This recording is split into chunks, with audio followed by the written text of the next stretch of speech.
Good evening, Apple Valley. I call the November 20th, 2024 Apple Valley Planning Commission meeting to order. The first item of business is the approval of the agenda. Any changes from staff? Good evening, Commissioners. We do not have any changes for you at this time. Thank you. Any changes from the commissioners? If not, can I get approval, please? So moved. Second? That was motion made by Commissioner Scanlon, seconded by Commissioner Sandal. Any discussion? If not, all those in favor say aye. Aye. Opposed, nay. Motion carries.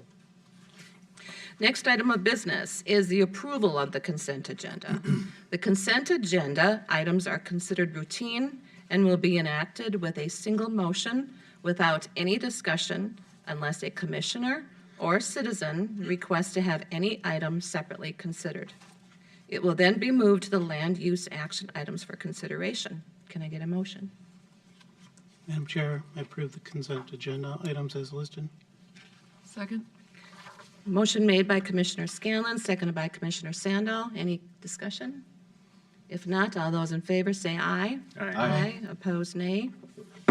Motion carries. Brings us to number 4 for tonight, public hearings. We do not have any tonight. And number 5, land use action items. We don't have any items there either. So that brings us to number 6, other business. And this is McDonald's sketch plan by Alex Sharp. I want to remind commissioners that there's no action required tonight. Again, like I said, this is a sketch.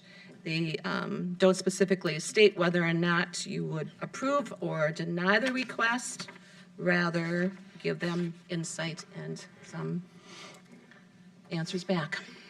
Well, thank you very much, Chair. You've kind of taken my next words out of my mouth. Sorry. So I do have this at the end of the presentation as well, so we'll linger on that there. But just as the reminder, we are not taking actions, though I do have some discussion items in the report and at the tail end of the presentation as well for you to be able to help provide some guidance when a full application is brought forward. So for this application, so that it helps you frame as you're reviewing the different items as we move forward, staff did a preliminary review of what this application would take when it comes in. The actions that are going to be required are a rezoning, subdivision by preliminary plat, conditional use permit for a Class 2 restaurant with drive-through, a variance to the setback provisions within that conditional use permit performance standards that require a 1,000-foot setback from any residential property, and a site plan building permit authorization. The site is located at 15460 English Avenue. It is at the northwest corner of Pilot Knob and 155th Street West. It is a 2.52 acre site that the applicant is proposing to split into 2 different lots, a 1.51 acre lot for McDonald's and a 1.01 acre lot for an unknown user at this time. The site is guided for mixed business campus. The mixed business campus does state that retail or office uses would be permitted on this site, which is why the Planning Commission and City Council went through the process of having office zoning, LB, for Health Partners and the parcel as you can see to the north of that, and then for the Chafe and Vet, a retail business zoning designation for that site. Also note the Lenz and Byerly site, Schuler Shoes, etc., is zoned RB to the south. This site is still zoned sand and gravel. At the time that they came forward with their prior application, it was unknown what type of user might want to be here, and so they left it open for future consideration. One of the items that the applicant will need to clarify is obviously their application would take an RB zoning, retail business, not a limited business for office type uses. But there is still that 1.01 acre parcel to the north, and whether that's going to remain as a sand and gravel designation at this time, or whether they are going to rezone the entire site to a retail business or split it in another nature that they come up with. This is the Alta survey that is proving to be very washed out, but essentially the key point I wanted to make on this item is that it is a 2.5 acre site, and the primary access is through a shared driveway with Chafe and Vet off of English Avenue. Got an aerial photo next to try to help see that a little bit better. So here's English Avenue. This is that shared or here's English Avenue, here's the shared driveway. It's 40 feet wide, so it's built for a considerable amount of traffic. So there isn't a lot of concern with McDonald's user here right now, even though drive-through uses do use a considerable amount of traffic. That is a pretty substantial drive lane. Typically, the city only requires 24 feet wide for two-way traffic. So, but this should help orient. Lunds and Byerly's is down to the south. The residential that the variance is from is off to the east here. Health Partners is just to the north. And then this is a relatively flat site with a berm on the eastern side. It is, at this time, it appears that the applicant is not planning to remove that berm. So there could be additional screening out of this application from that residential if they were to leave that in place. Quick.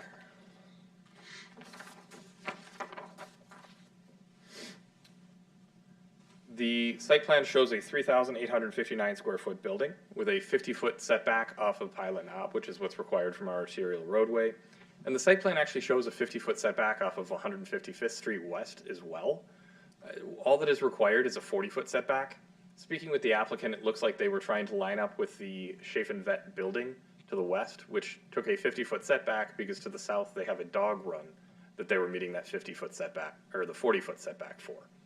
So they do have the ability to shift things slightly on the site if they so choose. However, the setbacks are met on the site per the code right now. There's not a lot to say on the utility plan at this time. As you'll note in the city engineer memo, the utility plan has not been fleshed out enough that we can make very substantial comments at this time. The primary comment that I would make is that all utility meters will need to be screened. We have been consistent with that in other areas. We required it out of Schuler Shoes. We've required it out of the Schwab Tire, I believe, Popeyes, and the Chase Bank. The landscape plan appears to actually be pretty good towards the 2.5%. We think that they will potentially be able to meet that with the ample space they have on the site. As you can see, there's still additional green space available. Staff's comments in the staff report, though, were that on top of the berm, particularly in this area where there's going to be headlight directionally towards residential, if a tree can't go in that area due to utilities, that would be understood, but perhaps some small bush or other screening on top of that berm could be added. It might be additional screening for the residential to the west, or east, I apologize.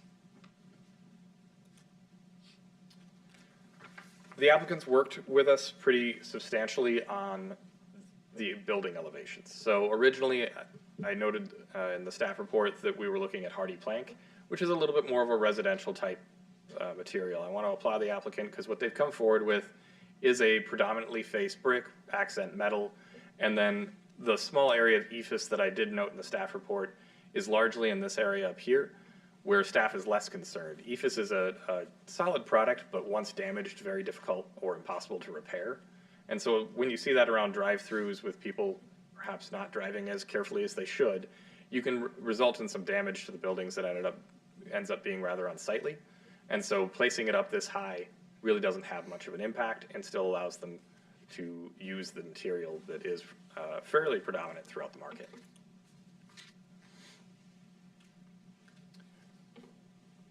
So they do have some utility rooms. This may be where they're planning on putting all utility meters. If so, they would not need to do any additional screening for that area. This is just the note that staff had made would only be for utilities that are mounted on the exterior of the building. Lots of buildings have started moving away from having a utility cabinet room and started just placing all their banks on the outside. These are a little bit more fun to look at as the renderings. They allow you to kind of see where or what the materials would actually look like and what that face brick would look like.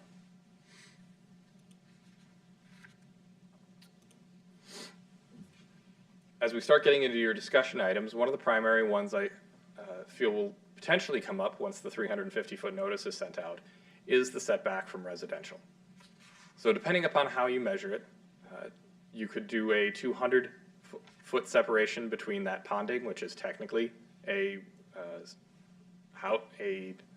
residential designation, which is what the code says, or you could take the strict of going to the trail, or you could even potentially go to the corner of that property, which would be slightly beyond that 227. The applicant will need to provide us with exact measurements. These are taken as an estimate for now for illustrated purposes, which is kind of the purpose of the sketch plan. But I can also come back to this screen if this is an item of any discussion point for the commission. Staff came up with some preliminary potential discussion items for the commission to begin discussing, see whether there are any concerns, and if you have any suggestions to help the applicant when their future application comes forward. These are things like, does the retail business zoning district fit for the property? Staff feels that it could be either LB or RB based upon the surrounding zoning districts. Does the subdivision cause any concerns about the future use? I noted in the staff report that a 1.01 acre site is limited in what types of uses are going to be able to go there, but we do have much smaller retail business sites or even office sites in town. For instance, I was working with one today along 42, just east of Glacier, that's 0.56 acres. So we do have these sites in town. I don't feel that it is unbuildable, but it could limit the types of uses that we would see. And what concerns or types of uses could we encourage? We can't actually state, and I do want to be clear of that. And then the final items that staff was able to come up with is what concerns does the setback variance present, and what other mitigation than what staff has already presented would the commission be able to provide? With that, we are not actually looking for any action, and the approval or denial, I'm going to remind you, we are not stating whether the commission would approve or deny at this time, simply providing any input and feedback for the applicant so they can bring a better application forward when they do bring this forward, I believe, early into the new year. Okay, Alex, can I ask you the first question? For Popeyes and Chick-fil-A, what was their variance? What was the, do you remember? The distance. Popeyes was, the variance would be by around 200 square feet. The distance then would be around 800. 100?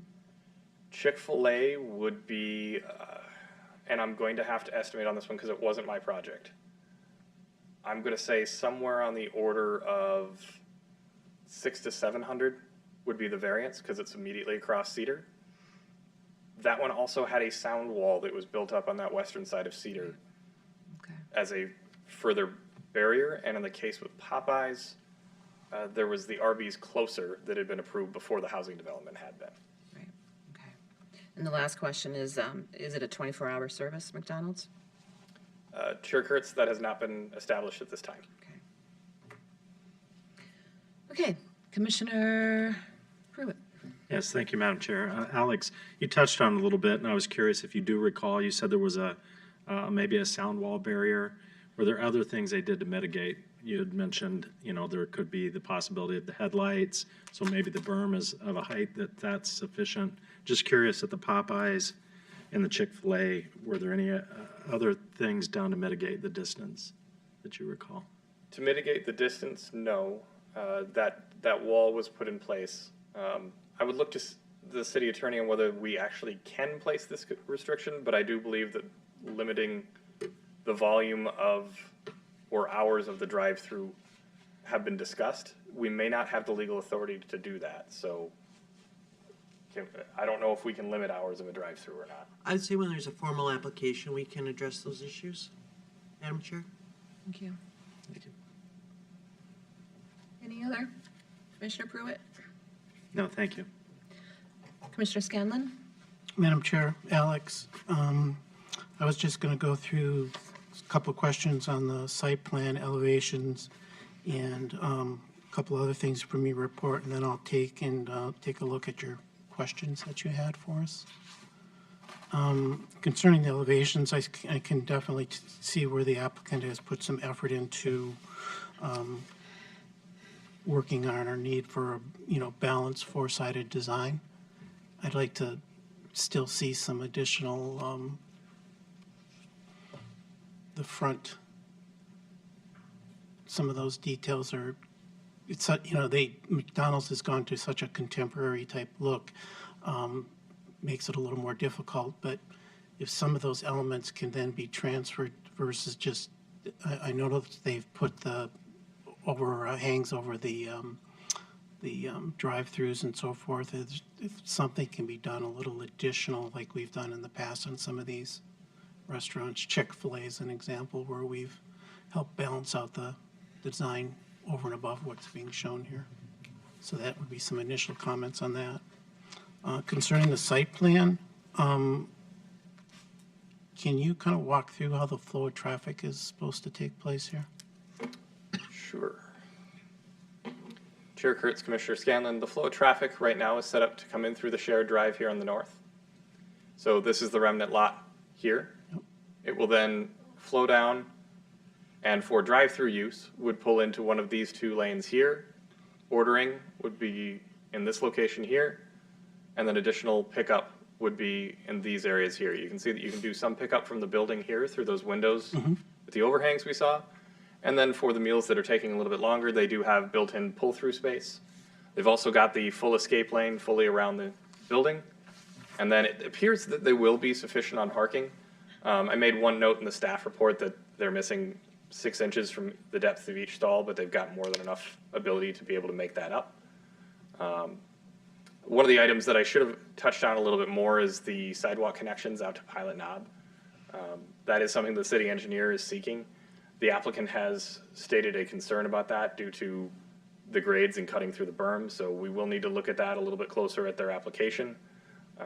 It may be that the city wants to require it due to crossing and of that nature at 155th and Pilot Knob, but it felt like a detail at the high level that we needed to speak with the applicant about while we still work out internally. There's the narrow sidewalk along here that we're coming off English Avenue. You'll note in both the staff report and in the city engineer memo that we are seeking that to be wider. It's only a 4-foot wide sidewalk, and when adjacent to the drive aisle, we are requiring it to be 6 feet to give the pedestrian a little bit more room. Trash enclosure is located here and is probably one of the easier movements for most of those drivers on some of the sites we've reviewed lately. So does that establish kind of the Yeah, that flow helps you're out a looking lot. for? That helps out. Just kind of confirmed what I was thinking how it was working. It seems like the stacking is designed for 3-4 cars on each lane. So Just where we take encode stacking is from the pickup window. okay. For coffee users, we have tried to have a significant amount of stacking so that it doesn't go out onto city streets. In this case, the amount of stacking that can be done before it gets to a city street is very substantial. That would be all the way out on English. Okay. So if they're backing up and causing issues within their own site, we present it as a concern, but ultimately we can't state that they can't do that. Okay. I guess my one question I have is where you go into the drive-throughs, and then you have traffic capable of going either direction, and if that stacking would come out a bit, I guess my comment then is, what is the fire department going to think of that? To me, I could see where that could be a kind of an area of congestion at the right time, and whether there's going to be the ability of fire or medical to be able to get into the other end of the site. Chair Kurtz, Commissioner Scanlon, we did actually discuss that with the fire department. The fire department would likely be able to use this lane around the building. Okay, That's what it's established for. It appears it's going to meet all turning radius pieces. okay, So they would be able to bypass that area entirely to go around the building for emergency response. okay, all right.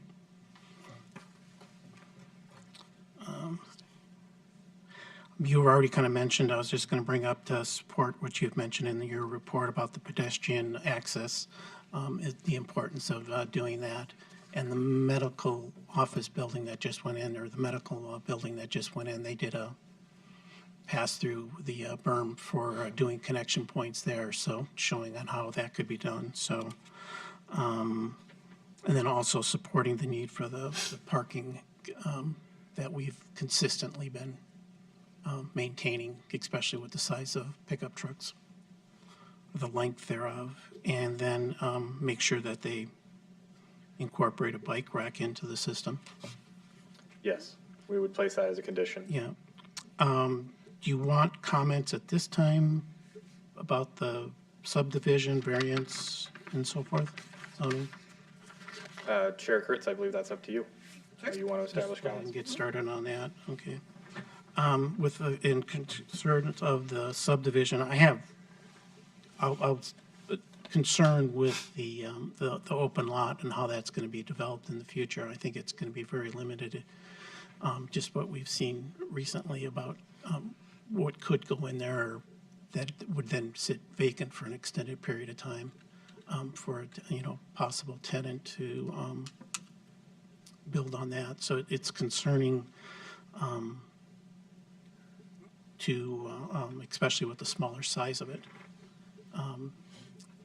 McDonald's here is a restaurant. They basically have a half acre in additional space than what that lot would have for any other type of fast food that would be considered there. So that's concerning. As far as the variance goes, I think you did a very nice job in your report as far as kind of explaining where we have done variances in the past on a couple of occasions that each had their unique circumstances that allow that to take place. In this particular situation, looking at one back up, that as long as I've been here for 15 plus years, that we've been really consistent about maintaining that 1,000 feet for Class 2 type restaurants.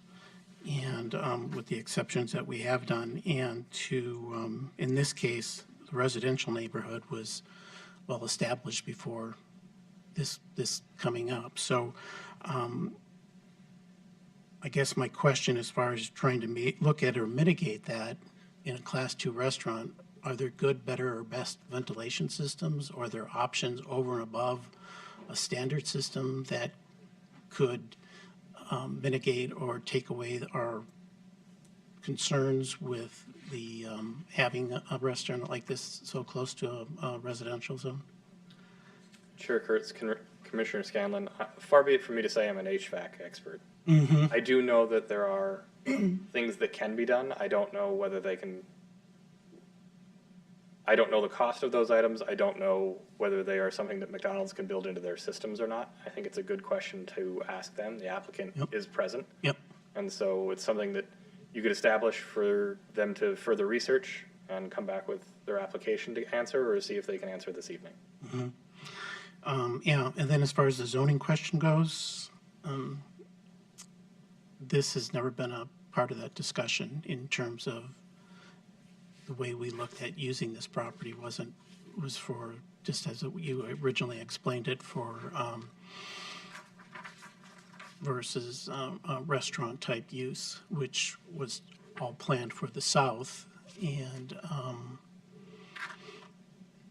so I see that as another difficulty in giving up that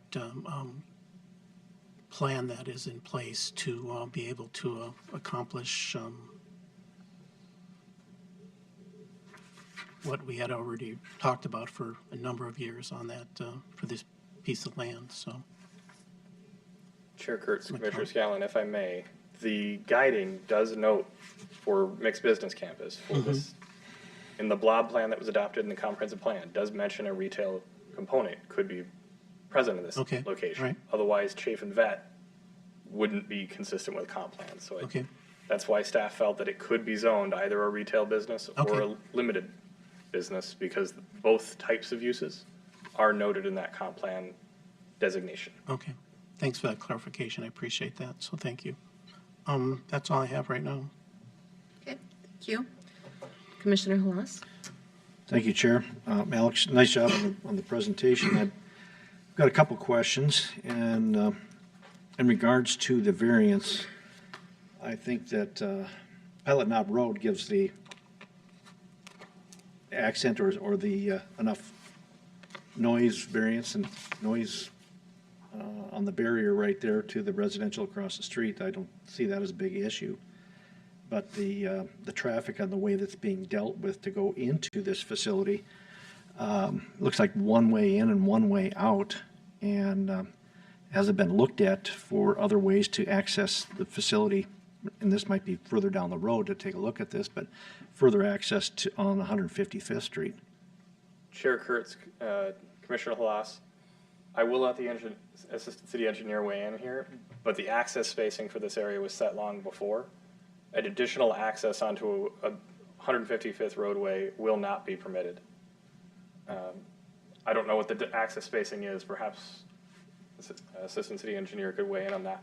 Madam Chair, Commissioners, we did review the access spacing with the applicant when they first came forward, and we explicitly said that we're not comfortable with any additional accesses to 155th.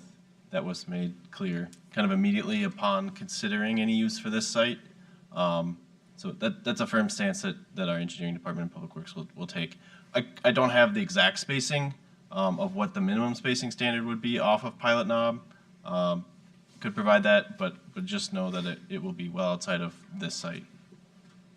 That, Chair Kurtz, Commissioner Halas, if I can just elaborate on it. If you think of the access spacing off of Cedar for, say, the Starbucks site that went in at the old gas station that was there. We closed one closer access at that site when it developed that was very close to Cedar. And even our roadway access is too close for current standards with how big of a roadway that is. And we've seen issues where those access spacings, when they tighten up, cause problems with that intersection. So that's why we have those distances. And when this comes forward for a full application, sure, we can elaborate a little bit more on that detail and provide you examples of where it's happened in the past and doesn't function as well, and why we're doing it this way in the future. Yep. The thing that I was looking at is, I did take a drive by there today. I happened to be in that area, and just take a look at that.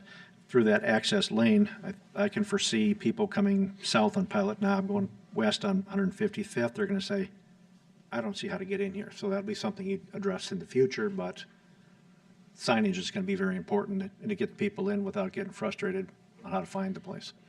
I believe that is why the signage is located here rather than out on Pilot Knob. The city does not allow for off-site signage. So when this site was originally created, I know I read the former city planner Tom Lovelace's staff report on the creation of this site upon its inception. We noted that this was going to be a buried site from one parcel, and that was a staff concern, and it was something that the applicant decided to move forward with. If you recall, this application was actually combined with the Health Partners site, the site to the north of the Health Partners site, and the Chafin Vet. It was all one large application that came in and submitted at the same time. Staff noted in that staff report that this was becoming a buried site and would have potential for people to have difficulty knowing how to get into it. Ultimately, it was approved, and we are at a point right now where the access drive has all of the easements over it that it needs to have, but we aren't going to be able to change how the site is accessed with the Health Partners lot immediately to the north going right up to their setbacks and this access drive already being established. So it's a difficult situation, I think, for users. Over time, I think they will have to get used to it. And it was certainly a concern noted by staff and the Planning Commission at the time of the lot creation. It's something to deal with in the future, but I think a good signage is going to be very important. Good. Thank you. Commissioner Pruitt? Yes, thanks, Chair Kurtz. Alex, I wanted to expand just a little bit on what Commissioner Scanlon had touched on, which is the 1 acre site. Is that would be left, not developed at this point? That's it right there, correct? Correct. Who maintains that? Part of the reason for my question is just as we continue to see this whole area develop, it gets a very professional look, and it's obvious when you look at areas where it's still the mining area that it's an unfinished property. And I just wonder what this appearance would be, who has responsibility, and what would go in there, because I do share concern that a 1.01 acre lot could be challenging potentially to find somebody that would be a tenant. Chair Kurtz, Commissioner Pruitt, they would need to establish enough that there wasn't runoff from the site, but other than that, until they hit essentially a weed complaint. We generally don't get involved. We had a lot of that with some of the sites to the south. If you recall, some of the like La Schwab site in that area, we did need to urge the property owner to go out and maintain, cut down, and strip some of the area to look a little bit better. It would be a good idea for the applicant to think about that consideration with this site as it does sit vacant, and depending upon for how long. But ultimately it would come down to a code enforcement piece if the grass were to get too long, and they would need to establish enough of a barrier to prevent erosion. Thank you. I kind of look at it differently with that 1 acre up there, where sometimes a business isn't looking for that 2 point something, right? I mean, sometimes maybe you can get additional people looking, for just that smaller acre. That's my opinion anyway. Commissioner Scanlon. Madam Chair, go back to the signage question. I know we don't deal with signage, but are they're allowed one sign, correct? Chair Kurtz, Commissioner Scanlon, they're allowed one monument level sign or one freestanding sign, and then they are allowed one menu board per drive-through lane, and they are allowed one wall sign per wall face. Okay, so if they put either, you were mentioning that they're showing the signage, monument type signage to the west, they then won't have an option of having anything to the east then, other than the signage on the building and, Chair Kurtz, Commissioner Scanlon, that is correct. They get their one monument or freestanding sign. Right now, their preliminary site plan places it in this location here. okay, all right, thank you. Nobody can miss those golden arches. That's true. Anybody else? Yep, Commissioner Sandal? Madam Chair, Alex, I was just kind of looking at the questions, and so I'm just going to kind of go through those. The retail business zoning, that doesn't concern me personally, just seeing what's right next to it and below it, and then it just feels like it's a question of where are we ending retail business and starting limited business, and so that doesn't feel like a big concern to me. The future development piece, yeah, I don't think I know enough about what kinds of businesses would go into that small of an area, and so I would feel a little more comfortable if we just had an idea of maybe who would potentially go in there. I just don't know enough about that to know even what kind of questions to ask about if that would be developed and when and how quickly it could be. So that would just be one of my concerns about that. In terms of the difficulty accessing that site for McDonald's, I actually feel like McDonald's is kind of a good business to put in a place that's difficult to access because people want to go to McDonald's and they're going to find it. So I'm not as concerned as I think I've been hearing some people saying about the difficulty in accessing it. It seems like there's a decent plan there for getting there. And then for the variance, I would be curious to know the reasons that we allowed the variance in the Popeyes, for instance.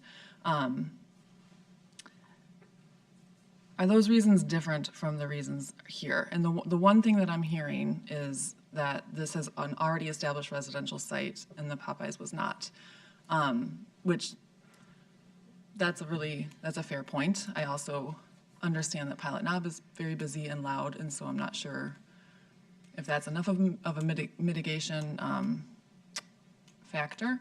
But that would just be another one of my kind of questions as well. So just kind of a lot of thoughts. Chair Kurtz, Commissioner Sandal, if I may make a comment, because I did study this a little bit. The Popeyes did come in well after the residential was established. Oh, okay. The Arby's came in. That's what I meant. Mm-hmm. The primary reasons, or in the findings for the variance for Chick-fil-A, I did review as part of this, and that was largely due to cedar being in between them, and then the wall and the stormwater pond being in place before you actually, similar to how there's a stormwater pond in this location, there's a small stormwater feature at that townhome association and a sound wall that would basically be here to screen that. These homes clearly don't have that same feature that are up here, and they're the single family. This is a multifamily senior development, but it has a increased distance with the pond.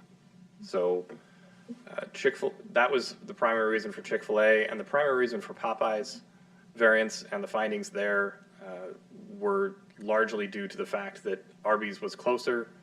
It was still a pretty substantial distance. They were utilizing an outlot parking lot that largely hadn't been filled in the last, I would say, 30 to 40 years since it switched from an interior mall and Kmart. So, and even at that time may not have been fully utilized. So I think those were some of the findings that Planning Commission had on those two sites. And then therefore the City Council would also have those findings. Thank you. To go through those, Alex, the questions, my only question, everything else has been discussed, is my only concern is with the variance and with the neighborhood being right there and stuff. So that's why I asked if it was going to be a 24-hour service or not. I think that widely or hugely would, depend on if they're open all night or not, because I certainly wouldn't want to impose that on the neighborhood of all hours of the night. Commissioner Scanlon, Madam Chair. is that what I just said? My question, just for clarification for all of us, the variance, the components that we're looking at for that are noise, light, and then Class 2 type restaurants, fried food, cooking odor. Are those the three main things that we're talking about with the variance? Regarding the Commissioner variance? Scanlon, I believe so. Okay. It's put in performance standards that we have to have the 1,000-foot variance, but it doesn't specifically state why in code. Okay, Those had been the reasons that we brought forward with prior applications. okay. All right. Out of all three of those, I mean, the light and the noise aren't so much a concern, but it's the cooking odor is the one that I'm concerned with when it comes to that. So look forward to hearing from the applicant here and what new and greatest is available maybe to address some of that. So thank you, Alex. Alex, I think that's it for questions from you, or for you. I believe that the applicant does have a presentation. So Sure. they will be coming up to present that. Thank you. We can switch over.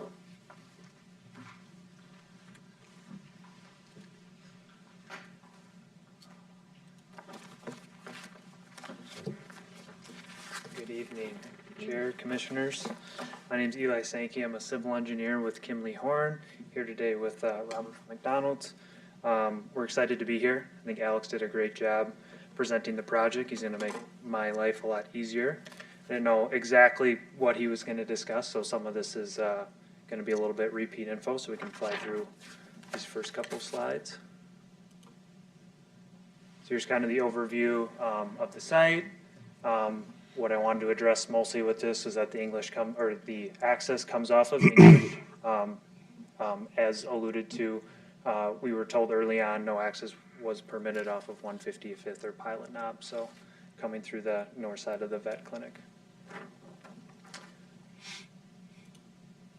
And I thought this might be somewhat of a helpful diagram to share.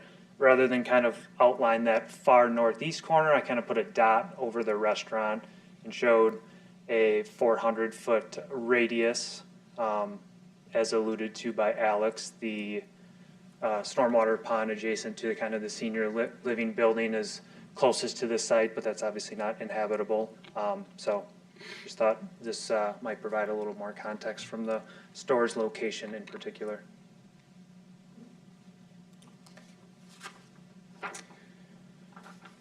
Here's our site plan, and I think Alex hit on this well, but just wanted to touch on the shared maintenance, access, and utility easement that'll be coming from the north side of the vet clinic, and it'll be a continuation down through to the site. There's utilities stubbed in that drive, so that'll be where we're picking up sanitary water and storm sewer, and then depending on the configuration of the potential future tenant. There'll be likely some sort of driveway continuation into their site.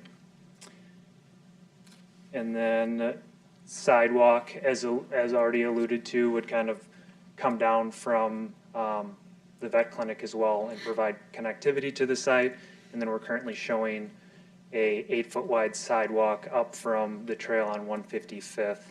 And this was largely placed there based on some grading on the site, which we can talk about here with the next slide.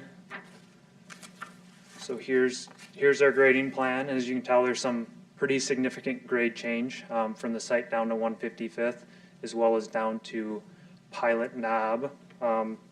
Unreadable here, but the grades down at Pilot Knob range from, or they're close to 939, and then the top of the berm gets all the way up to like 949.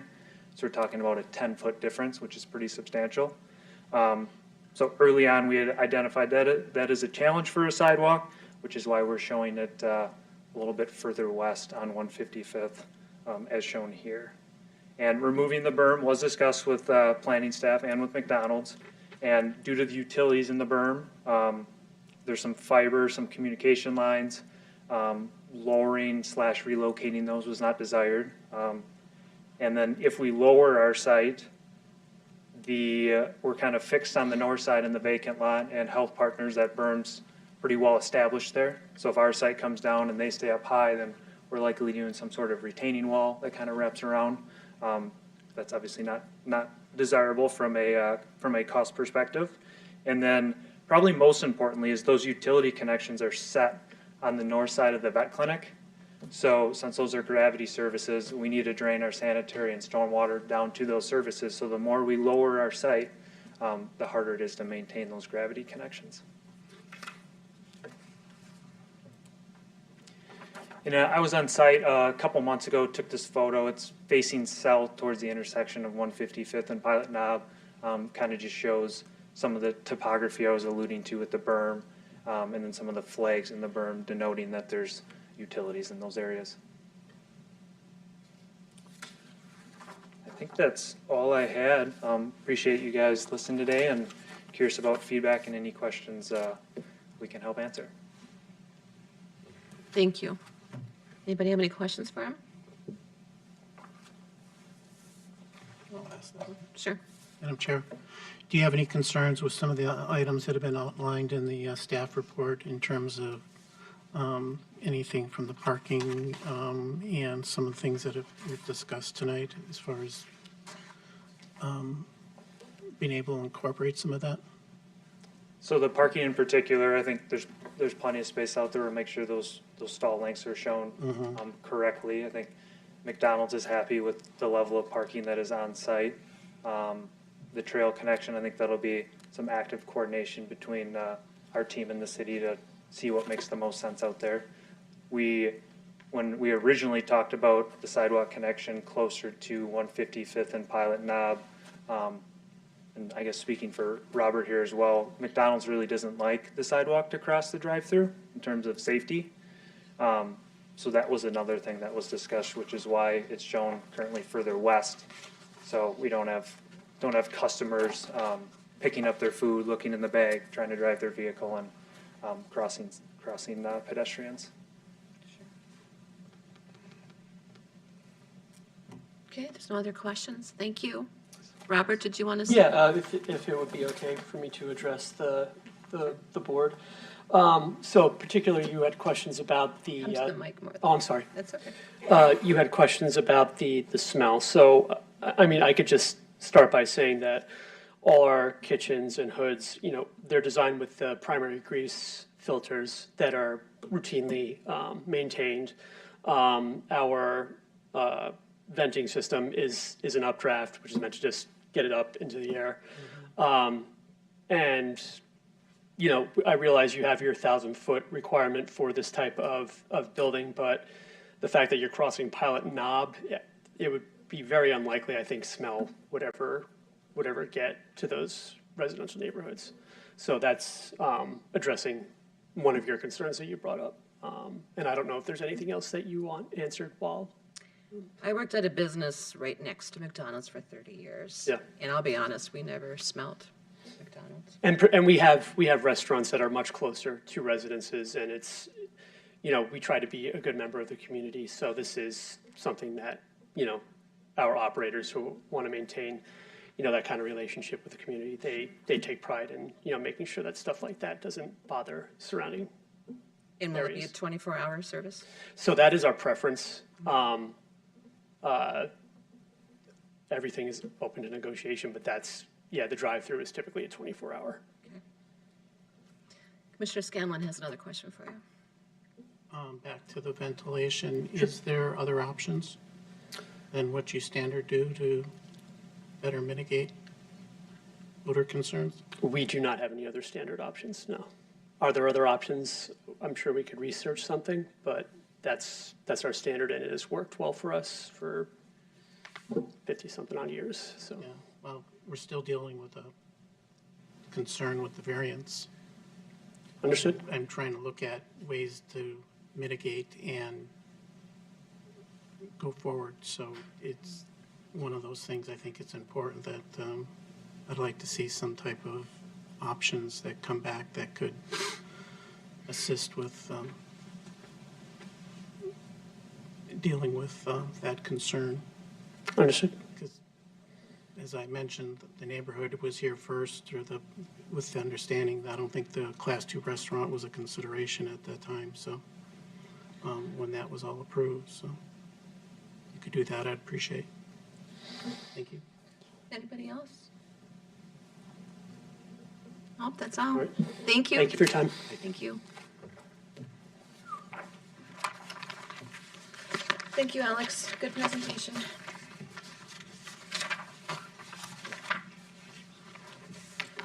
Okay, that brings us to Mr. Benetti for the review of upcoming schedule. Thank you, Madam Commissioner, Madam Chair, members of the Commission. Your next meeting is Wednesday, December 4th, followed by December 18th of December. We do have a few items coming up on those two agendas. We have a couple of projects from our independent school district, both Eastview, Apple Valley High School, and also from our own park systems updates or projects that I think you're going to see some exciting new things coming up that way on the first one up is a Redwood Park improvement, so you're going to see that first and foremost, followed by Kelly Park right after it. So, council on the 26th and 12th, and we are hopefully having a great Thanksgiving weekend for you and your families. If you're traveling, safe travels. Feel free to bring in any extra treats or turkeys for the Benetti if you need to. So. The leftovers are the best. Yes, thank you. That's all I have. Okay, sounds good. Can I have a motion to? So moved to adjourn. Second? Motion made by Commissioner Sandal, second by Commissioner Scanlon. All in favor, say aye. Aye. This meeting has ended.